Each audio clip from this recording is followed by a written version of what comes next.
The Samsung Galaxy Note 8 is finally official after a lot of drama with the Note 7 last year.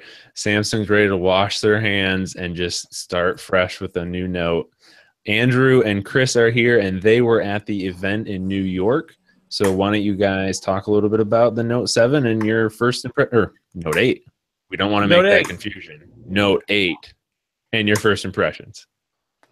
Well, first, the event was really cool. I don't know if you guys saw the live stream. I'm sure you did, but the cool screens. There were screens all around, and then Samsung put their crazy LED screens on the floor. And then after the Yeah, that show was ended, pretty sweet. you could walk around on it, and it was all like glowing.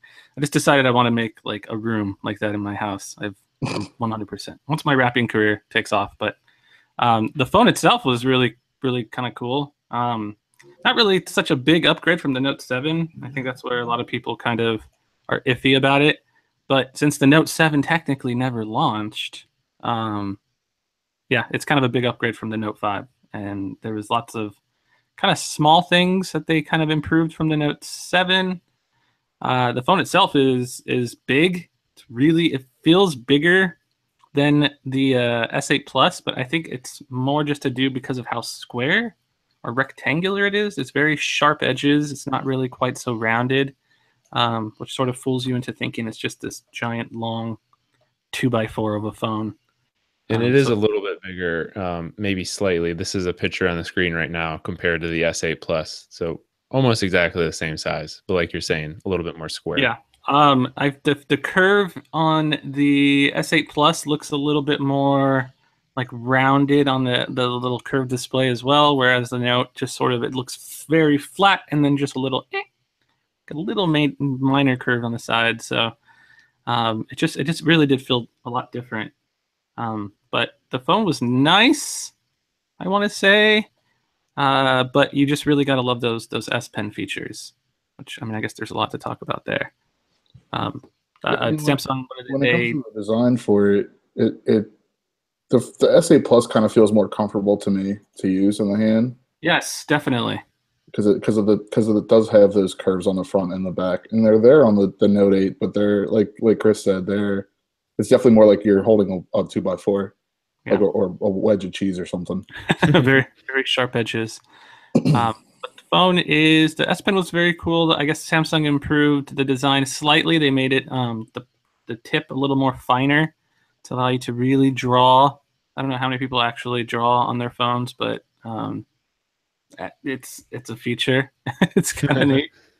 And I mean, there's still like gobs of what is it, like S Pen features that we've had from like the past couple of years now, and they're all kind of coming together. They have a new one called Live something, Messages. Live Messages. Yeah. So when you draw on the screen, you can send that. It like records it as kind of like a little video or a GIF, and you can share that GIF with other people so they can see you as you're writing. So it's a fun little way to kind of to play around with it.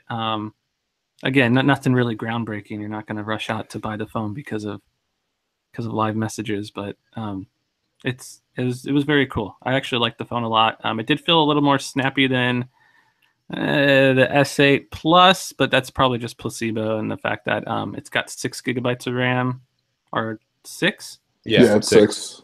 6 GB of RAM versus 4 on the S8 Plus and whatever. And for Samsung phones, this is crucial because they have pretty aggressive RAM management, and they're always shutting down apps whenever they can. So to me, I liked it. I don't know about you, Andrew. How do you feel? I know you're kind of like on Team Samsung right now, right?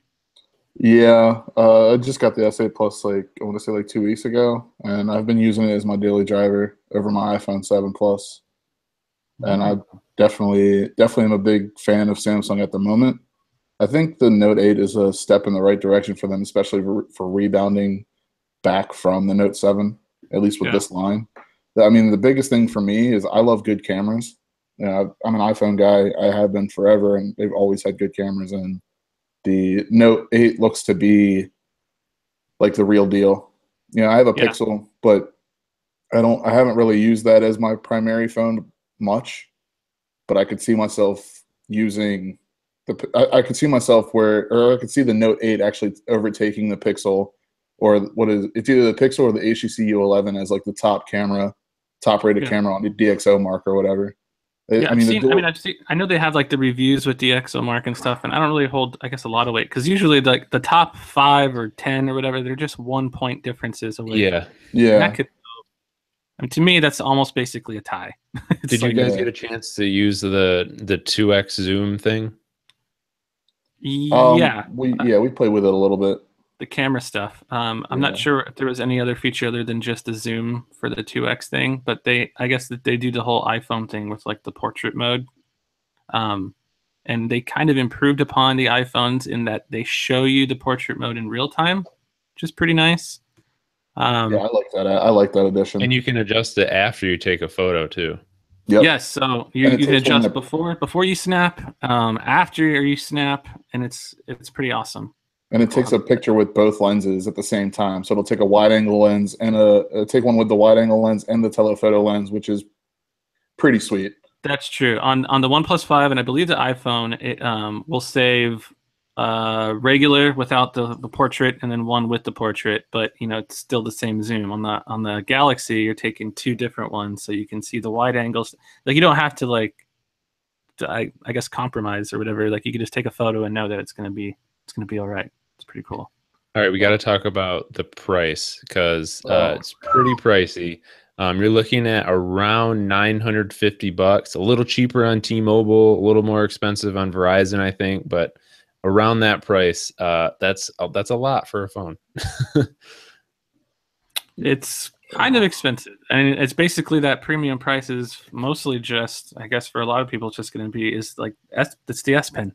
Do you really want to be able to write on your phone? Because I mean, you can get the OnePlus 5s, what, like $479 or whatever. Yeah. So I mean, there's way more better price, and then even like the Galaxy S8s. I mean, they're always on buy one get one free deals, and they're always getting discounted and all these incentives and stuff. So Yeah, I've seen them like close to like $500 for the S8 or whatever. yeah, And that's perfectly fine. I remember last year when I reviewed the Note 7, before all the drama and stuff happened, I was like, unless you really, really, really need the S Pen, you might as well just get the S7 Edge. And now this year with the S8 Plus being like so close to being the Note, I really feel like even more, unless you are just desperately in need of that stylus, or for some reason you're desperately in need of the camera that they have, like you might as well just get the S8 Plus. yeah, it's looking really weird. I mean, it's weird because of Samsung. I mean, they've always sort of just released a bunch of devices and thrown everything at the wall to see what sticks. But like now that the S8 Plus and the Note are getting so close to each other in terms of specs and everything, it's just sort of like the only real difference is the S Pen. And I don't know. I feel like eventually Samsung's going to have to make a decision and just decide to either get rid of the S8 Plus, or whatever, the Plus line, which I kind of feel like they might do, and just sort of have a Note and then a regular little Galaxy. I don't know. But right now it's weird. It seems to me a few people on Twitter said this, and I thought it really made sense. Like, it's almost like the Note is their phone for like Android diehards and enthusiasts. And then the S8 line is like they're for regular people, or I guess you could say. Yeah, and we might see that with like Apple this year. I mean, I know there's the iPhone 7, like 8 and 8 Plus and all that, but then apparently they're making like another line where they're showcasing this new, cool display, bezel-free display, and all that. So maybe that's what the Note is just going to be. It's just going to be Samsung showcasing all of their best technology and everything they can possibly cram. It's just their way of flexing their technological muscle or something. But yeah, it just seems sort of weird now to have an S8 Plus and a Note now. It's just like what? Yeah, it doesn't really seem like there's a real big reason for it. And it's only been a couple months since the S8 Plus and then launched. So yeah. But yeah, so we'll have much, much, much more obviously about the Note 8 in the coming weeks and months. Stay tuned to Phandroid for that. This has been the Fancast, and we'll see y'all next time. Take it easy.